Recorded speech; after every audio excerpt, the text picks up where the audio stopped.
एक शिक्षक को अपना हक और अपने पद की लड़ाई लड़ने का समय इतना ज्यादा लंबा हुआ कि नौकरी करते करते शिक्षक रिटायर हो गए।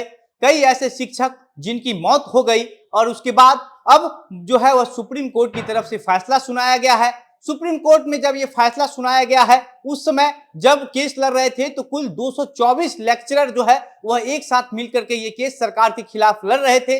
लेकिन अब जब फैसला सुनाया गया है तो लगभग ऐसे 27 शिक्षक ही बचे हैं जो जिंदा हैं, जिनको अब जो है वह शिक्षा विभाग के अधिकारी के रूप में माना जाएगा अगर वो रिटायर होते हैं तो। बक्सर का ये पूरा मामला है। बक्सर के बब्बन राय एक शिक्षक हैं। इन लोगों का जो फॉर्म है वो सरकार की तरफ से 1987 में जो है एक विज्ञापन निकाला गया था और उसके बाद जो है परीक्षा होती है। परीक्षा होने के बाद पूरी जब प्रक्रिया होने के बाद जो डॉक्यूमेंट जांच का है वो सब होने के बाद 1989 और 90 में इन लोगों की लेक्चरर के पद पर ज्वाइनिंग करवाई जाती है और उसके बाद ना ही इनको प्रमोशन मिलता है, ना ही इनका जो पद था वो पद दिया जाता है। बाद में ये लोग कोर्ट पहुंचते हैं और कोर्ट पहुंचने के बाद जो है वो मामला धीरे धीरे होते होते सुप्रीम कोर्ट तक चला जाता है। लेकिन कोर्ट का बात तो आप जानते हैं कि कोर्ट में मामला था और उसके बाद तारीख पे तारीख मिलती रही। ये शिक्षक अपने न्याय की उम्मीद में जो है वो लगातार कोर्ट जाते रहे, वकील को पैसा देते रहे, लेकिन उसके बाद अब जो है इन लोगों को न्याय मिला है। न्याय तब मिला है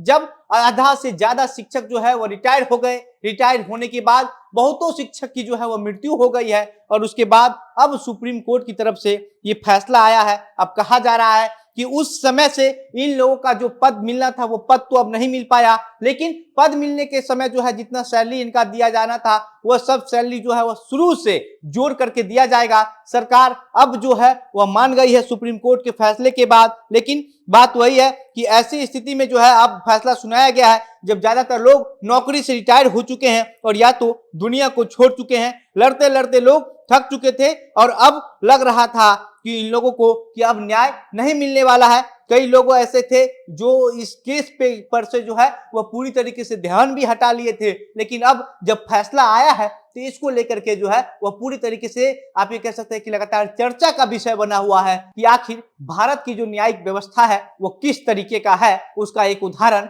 यहाँ पर आप शिक्षकों के द्वारा जो केस किया गया है उसमें आप देखने को मिल सकते हैं। यानी कि आप अपने मामला को लेकर के कोर्ट में जाएंगे, कहा जाता है कि अगर आपको डिस्ट्रिक्ट कोर्ट में, उसके बाद पटना हाई कोर्ट में भी अगर आपको न्याय नहीं मिलता है तो आपके लिए सुप्रीम कोर्ट है। लेकिन ये बात कौन समझे कि सुप्रीम कोर्ट में लड़ाई लड़ते लड़ते जिंदगी समाप्त हो जाती है, उसके बाद फैसला आता है। तो ये जो लड़ाई है ये लड़ना आसान नहीं है। कहने को तो बड़ा आसानी से कहा जा सकता है कि अगर आप हाईकोर्ट के फैसले से खुश नहीं है तो सुप्रीम कोर्ट में जाकर के लड़ाई लड़ सकते हैं। लेकिन क्या सुप्रीम कोर्ट में लड़ाई लड़ना इतना आसान है? ये जिस तरीके से शिक्षकों को लेकर के जो ये आया है फैसला, अब आप समझ लीजिए कि इसमें 224 शिक्षक थे, 224 जो लेक्चरर हैं वो मिल करके केस लड़ रहे थे सरकार के खिलाफ और इसमें से जो है अब मात्र 27 शिक्षक ही जो है वह अभी सेवा में बचे हुए हैं और इनमें से जो है 13 शिक्षकों का अभी तक निधन हो गया है और बाकी जो है अब रिटायर जो होंगे वो रिटायर होने के बाद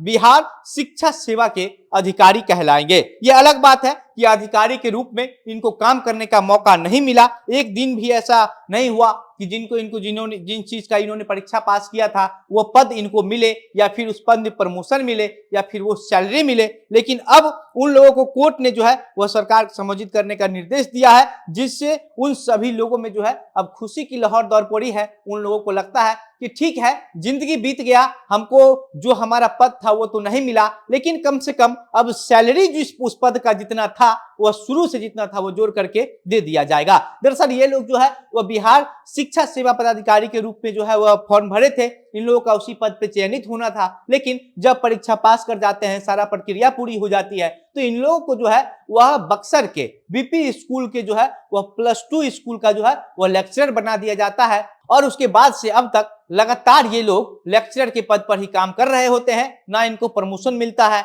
ना ही जो इनका असल पद था उस पद का सैलरी मिलता है और ना ही वो पद मिलता है। लेकिन अब लंबी लड़ाई लड़ने के बाद जो है वह इनको न्याय मिला है और न्याय के बाद अब लोगों में खुशी का माहौल है। लेकिन बात यही है कि चर्चा इस बात की भी हो रही है कि बिहार की न्यायिक व्यवस्था में आपका लड़ाई लड़ते लड़ते जो है जिंदगी बीत जाएगी, उसके बाद फैसला आएगा और उस फैसले का आप क्या ही कर लेंगे। बाकी अब इस पूरे मामले पर और भी जो कुछ भी अन्य अपडेट आएगी। बाकी जो शिक्षकों की स्थिति है बिहार में, शिक्षक लगातार हड़ताल कर रहे हैं, राजकर्मी का दर्जा की मांग कर रहे हैं। आज नीतीश कुमार की कैबिनेट का बैठक था और उस बैठक को लेकर के ये कयास लगाया जा रहा था कि नीतीश कुमार हो सकता है आज शिक्षकों को राज्यकर्मी का दर्जा दे दे। और जो कुछ भी अन्य अपडेट आएगी हम सब आपको इसी प्लेटफॉर्म के माध्यम से साझा करते रहेंगे। मेरा नाम घनश्याम सिंह है, आप द बिहार प्रोजेक्ट देख रहे थे। बहुत बहुत धन्यवाद।